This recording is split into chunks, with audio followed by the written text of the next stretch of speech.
Bonjour, donc dans cette vidéo nous souhaitons montrer la procédure pour pouvoir calculer le champ magnétique qui est créé par une spire circulaire de rayon R centrée en haut.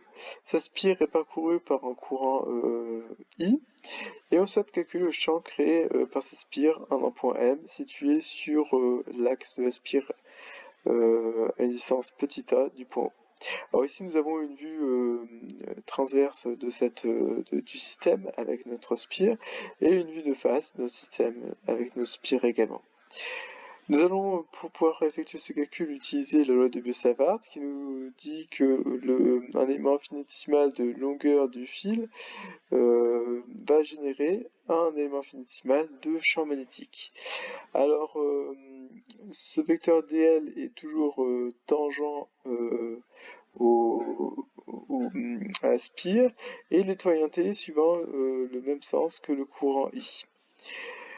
Le vecteur donc dB sera égal à mu0, la perméabilité du vide, sur 4pi fois I, fois ce vecteur dl, vectoriel, Pm, qui est tout simplement un vecteur qui relie un point P de la spire au point M, sur la norme de Pm au cube, sachant que le point M correspond au point où on souhaite calculer le champ magnétique. Alors, dans un premier temps, nous allons introduire des vecteurs de base. Alors, d'après la symétrie, il est judicieux d'introduire des coordonnées cylindriques. Alors, donc, pour cela, nous allons introduire un triède qui est donné ici, donc avec un vecteur ER, donc qui est toujours orienté suivant l'axe OP, sachant que l'axe OP correspond au rayon en fait de notre spire. Un autre vecteur qui est toujours tangent à notre spire, et puis un vecteur EZ qui est toujours orienté suivant l'axe OM. Nous allons dans un premier temps décomposer le vecteur PM en une somme de deux vecteurs, un vecteur PO qui part de P à O et un vecteur OM, donc de O à M.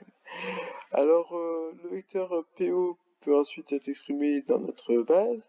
Donc il est collinaire au vecteur ER et sa norme va être égale à grand R, le rayon de notre spire. Par ailleurs, il ne faut pas oublier d'ajouter un signe moins ici, puisque le vecteur PO va être de sens opposé au vecteur de base ER.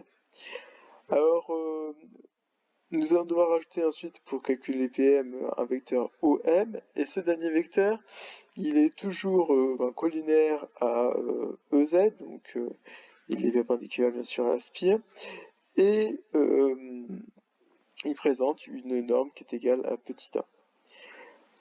Alors nous allons pouvoir donc remplacer dans l'expression dl vectoriel pm ces deux expressions. Ce qui nous donne r dθ eθ vectoriel moins r vecteur er plus a le vecteur ez.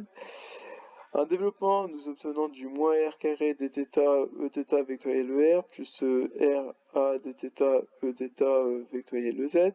Sachant que er eθ ez est un triède direct, nous pouvons conclure que ez est égal à moins eθ vectoriel er et que er est égal à eθ vectoriel ez. Tout simplement un des jeux de permutation qui permet de dire ça.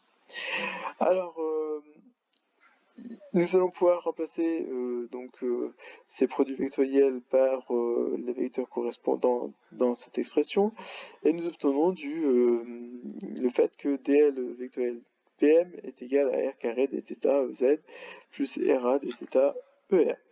Donc nous allons remplacer cette expression finalement dans la loi de Biot-Savart. Et finalement, nous obtenons une somme de deux contributions. Une première qui correspond à une coordonnée suivant l'axe Z, et puis une seconde qui correspond à une coordonnée suivant l'axe ER. Alors pour obtenir le vecteur résultant B, il va falloir sommer en fait toutes les contributions associées à chaque élément infinitésimal de fil. Donc il va falloir intégrer sur tout le fil cette expression. Et si on regarde bien, ici nous avons un terme intégral dBr ER. Sachant que dBr c'est mu0 I sur 4pi RA dθ PM au cube.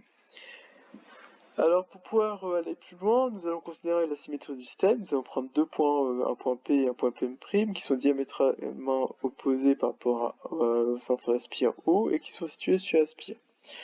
Localement, donc, nous allons avoir un vecteur de base ER, θ est bien sûr un vecteur de Z, pour le point P et pour le point P', et ces derniers sont représentés ici.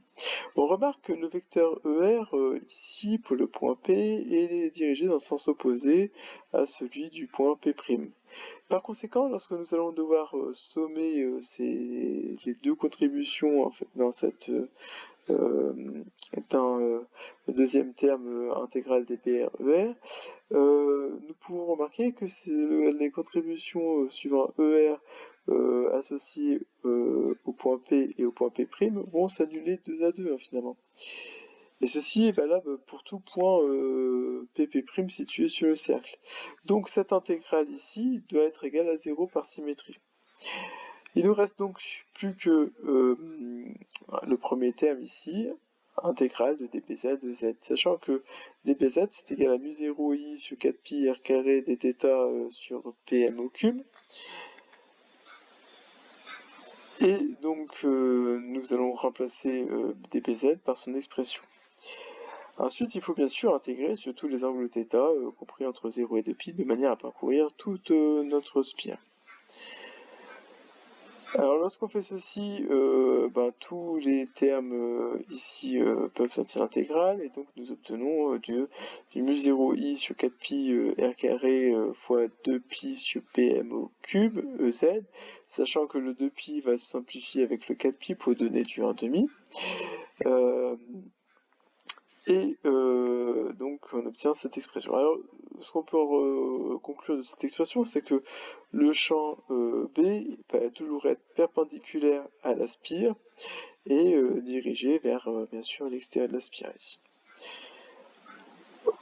Pour ce qui est de ce champ, nous pouvons encore aller plus loin dans l'explication d'expression et exprimer tout ceci en fonction du rayon et de l'angle alpha, sachant que le vecteur P, la norme du vecteur PM sera égale au rayon de l'ellipse divisé par le sinus de cet angle alpha.